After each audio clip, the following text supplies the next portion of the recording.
Pengkhotbah dari Selandia Baru, Dr. Frank William Boreham, pernah bercerita bahwa di Prancis ada sebuah kota kecil di mana sebuah pabrik parfum didirikan di situ. Parfum yang diproduksi oleh pabrik itu berasal dari olahan berbagai macam bunga, terutama jenis lavender. Suatu sore, serombongan wanita, yakni para karyawan pabrik parfum itu, pulang melewati jalan di mana Dr. Boreham sedang berdiri. Tiba-tiba, diciumnya bau harum semerbak di sepanjang jalan itu. Rupanya, pada baju para wanita pekerja pabrik parfum itu melekat aroma harum lavender, sebab mereka seharian penuh bersentuhan dengan bahan olahan dari bunga wangi itu. Angin sejuk sore hari itu pun ikut menyebarkan aroma harum di jalanan yang mereka lalui. Kita tahu, bau memang bersifat lengket, seperti bau masakan menempel di baju seorang koki, atau bau oli pada busana kerja seorang montir atau mekanik. Semakin tajam baunya dan semakin lama berdekatan dengannya, semakin kuat bau itu melekat. Dan yang pasti, bau itu akan menyebar di udara, lalu tercium oleh sekeliling. Sukar untuk disangkali, mudah untuk dikenali. Busuk akan tercium busuk, wangi akan tercium wangi. Bau tidak akan menipu. Itu sebabnya polisi menggunakan bantuan anjing pelacak yang mahir mendeteksi bau. Perilaku atau cara hidup kita sehari-hari mirip seperti bau atau aroma. Tidak akan menyesatkan kita dari yang sebenarnya. Mudah terdeteksi keasliannya. Juga tidak gampang disembunyikan. Walau andai kata ada upaya untuk menutupi atau untuk menyembunyikannya, suatu saat cara kehidupan sehari-hari pasti akan ketahuan yang sebenarnya. Penulis Amerika ternama Annie Dillard berkata begini, bagaimana wajah kehidupan sehari-hari kita, itulah wajah kehidupan kita.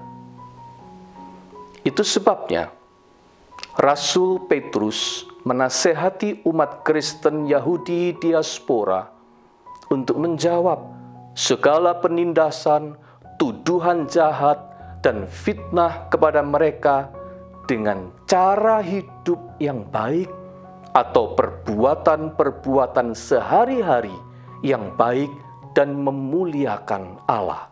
1 Petrus 2 ayat 12. Karena Rasul Petrus yakin suatu saat semua orang juga akan tahu dan akan melihat sendiri kebenarannya.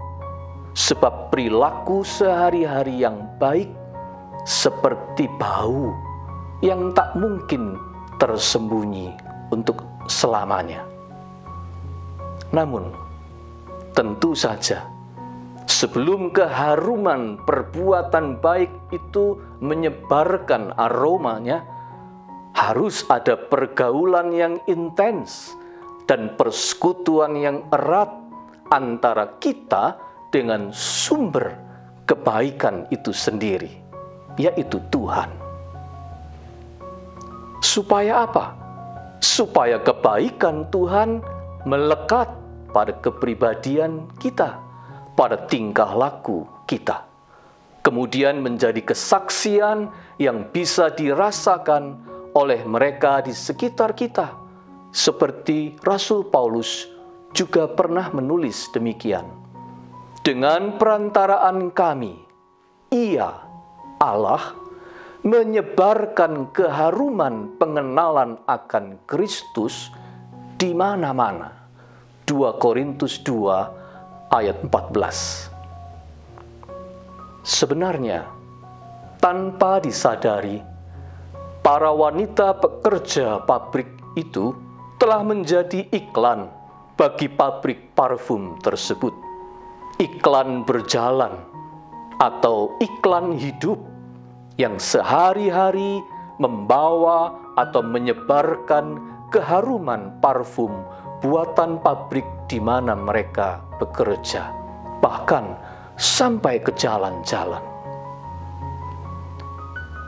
Sejak menjadi pengikut Yesus, kita pun berpotensi untuk menyebarkan keharuman kasih sayang Kristus kepada sekeliling kita. Namun, potensi itu bisa muncul ke permukaan atau menjadi efektif hanya jika kita bersentuhan atau bergaul secara intens dengan Kristus sendiri setiap hari.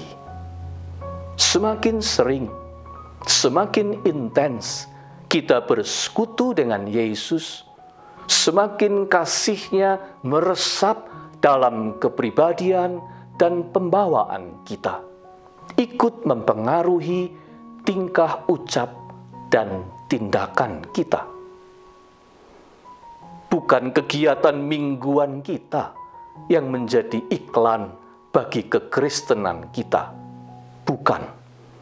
Juga bukan pada saat kita berdiri di podium atau di panggung untuk tampil memimpin acara gerejawi. Bukan. Melainkan keseharian hidup kita itulah iklan bagi kekristenan kita. Kebiasaan kita, kesukaan atau hobi kita, cara kita bekerja, cara kita mengatur dan menggunakan uang, cara kita mengatur dan menggunakan waktu, cara kita bergaul, cara kita menyelesaikan masalah, cara kita berkomunikasi dengan sesama, cara kita menghibur diri, cara kita bergaul di media sosial, dan seterusnya. Singkat kata, cara hidup kita sehari-hari. Itulah iklan yang berbicara paling banyak tentang kekristenan kita. Jadi, sebenarnya tanpa disuruh bersaksi tentang Tuhan pun, dengan sendirinya kita ini sedang memberikan kesaksian itu. Melalui apa? Melalui cara hidup kita sehari-hari. Yang lebih menjadi persoalan adalah kesaksian macam apa yang sedang kita sampaikan. Bau aroma seperti apa yang sedang kita sebarkan. Semoga dengan pertolongan Kristus kita menyebarkan keharuman cinta kasih-Nya. Ingatlah, kita ini iklan berjalan yang meninggalkan bekas keharuman namanya di setiap lorong jalan yang kita lewati. Kami hidup dalam dunia tontonan. Segalanya ditampilkan sebagai pertunjukan. Orang tak sungkan lagi memamerkan segala kepunyaan. Tetapi, buatlah kami lekat padamu ya Tuhan, agar citra-Mu yang kami pancarkan dan keharuman cinta-Mu yang kami sebarkan. Tolonglah agar bukan diri sendiri yang kami tonjolkan, melainkan kasih karunia-Mu Tuhan. Mampukan kami dengan rendah hati menceritakan kasih dan kebaikan-Mu untuk dipuji dan dimuliakan. Amin.